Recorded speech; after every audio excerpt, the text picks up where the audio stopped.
As mothers, we all have a responsibility to our children. The moment you decide to be a mom, you've decided to protect your child. The moment you become a father, you've decided to protect your child from anything that could harm them in any way. But some people give birth to just torture their children. Some children end up having very tortured childhoods. Parents fail their jobs as parents, and their children end up paying for it. If you're not ready to protect your child with all your life, do not give birth. Don't. Use condoms, use pills, but do not give birth if you're not ready to be a parent. So this is a sad story about a young girl, a young beautiful angel. Most of you know her as Shaniya Davis, and 13 years later, this is the story that happened to this beautiful angel. It is 2022 and Shaniya Davis' murder case is still remembered. Shaniya Davis would be 18 years old now if her mother hadn't treated her to pay off $200 date with Mario Andret McNeil. Instead, 13 years ago, Shaniya was sexually assaulted and her body was left by the side of a country road. Her mother, Antoinette Nicole Davis, is serving a sentence of at least 17 and a half years, which I think is not nearly enough for what she did to this angel. McNeil is on her death row. 8 years after Shaniya's death, a state report said law enforcement and school employees failed to notify Child Protective Service workers of concerns regarding Shaniya's family.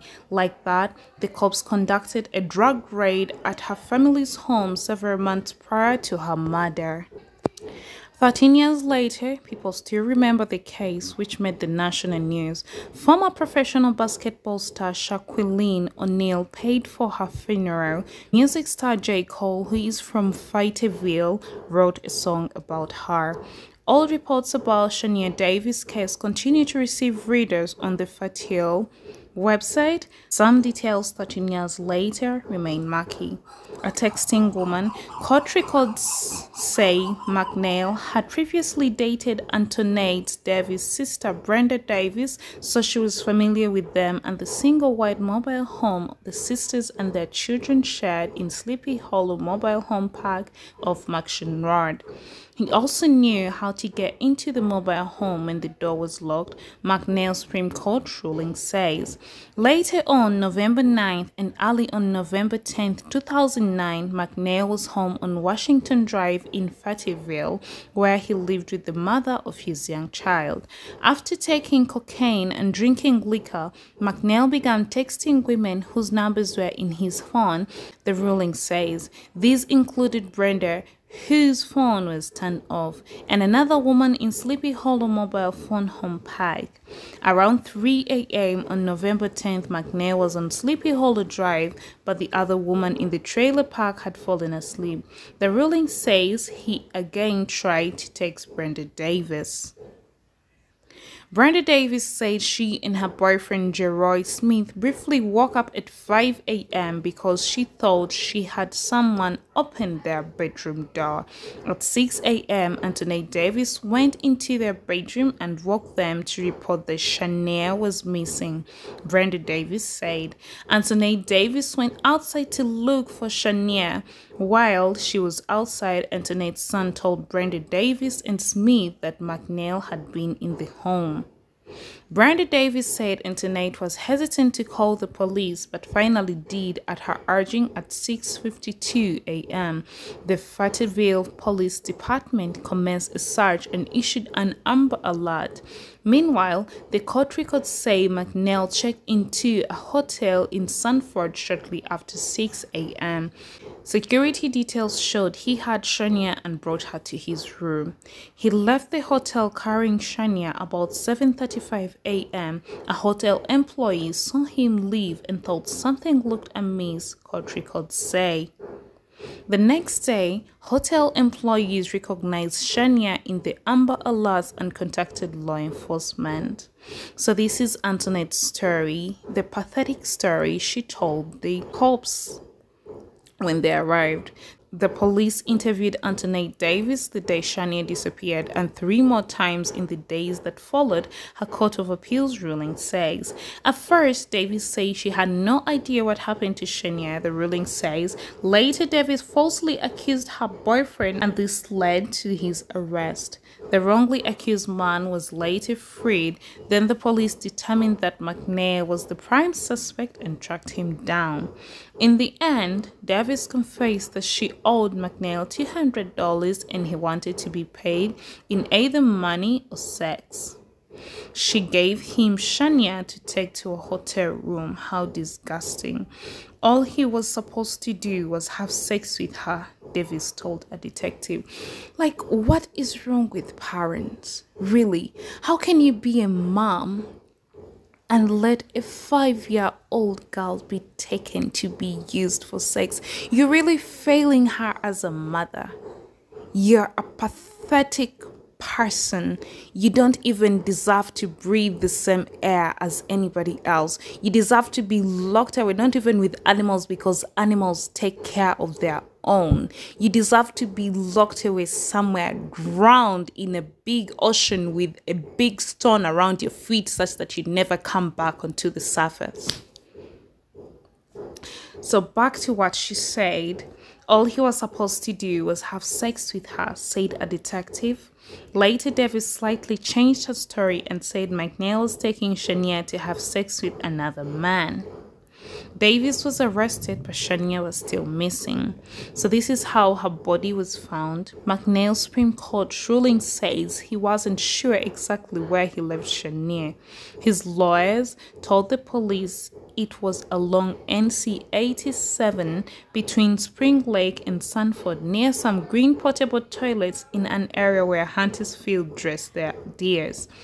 The next day, a massive of the Vincity included police officers from the Virgin Islands who were visiting North Carolina for dog handling training. One of those officers found Shaniya's body November 16th under a log in woods off Walker Road near NC 87, the ruling says. The autopsy found evidence that Shaniya had been sexually assaulted and smothered. Can you imagine?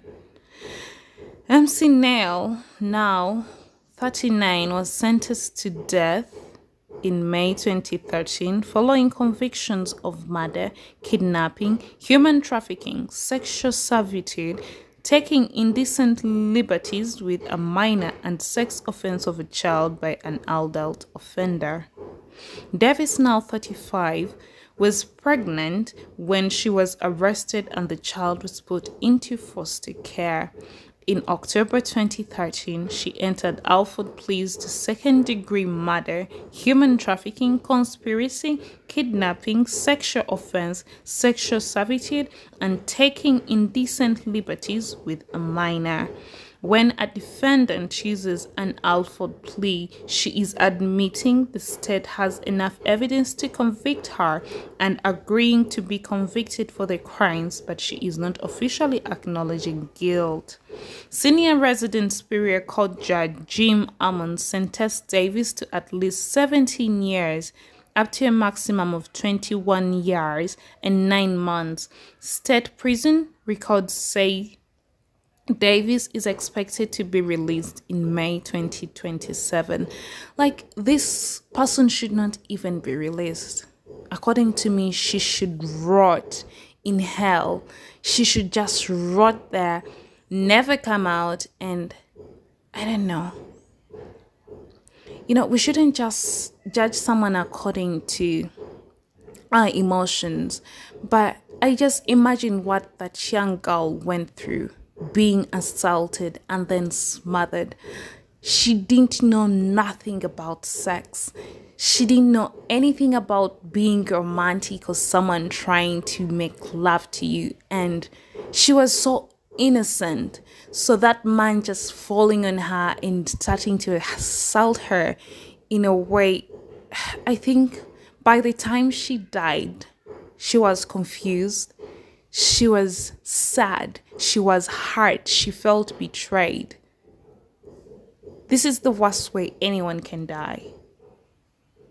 So, according to me, her mom should never be released. She should just rot in jail. Someone should just sentence her to death. Honestly, that's how I feel. Shaniya's father, Bradley Lockhart, in 2009 told the news media he partly blamed himself for her death. He said Shaniya had been living with him, but after Davis had found a job, he sent Shaniya to her so they could build their relationship. I just wanted her to be a mother, he said in 2009. She was never part of her life. The Cumberland County Department of Social Services, which handles child protective services matters, was criticized in 2009 about its level of cooperation with law enforcement, and it was investigated. In 2017, 8 years after Shaniya's death, the NC Department of Health and Human Services released a 5-page report assessing her case. Law enforcement conducted a drug raid on Davis' home a few months before Shaniya's murder and did not alert Cumberland County social workers about the children. Cumberland County school officials had concerns about Shaniya's family around that time, but failed to tell the Department of Social Services until it was too late. Child protection personnel had held discussions with law enforcement agencies about their responsibility to report child abuse or neglect, but the message may not have been reaching law officers who work in narcotics or undercover.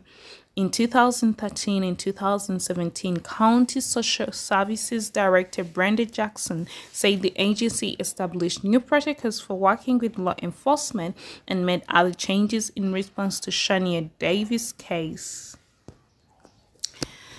So this is the sad story about a girl who was sold for sex by her own mother, such that she could pay off a debt. She gave up her 5-year-old child willingly, such that she could pay off a debt. If this world can't do justice for that child, if law can't do justice for her child as she deserves, God is not blind. One day she'll get what's coming to her, because nothing can ever be enough for what she did. No sorries or no apologies can ever make up for how much she hurt that baby. Nothing she can ever do can make up for what she did.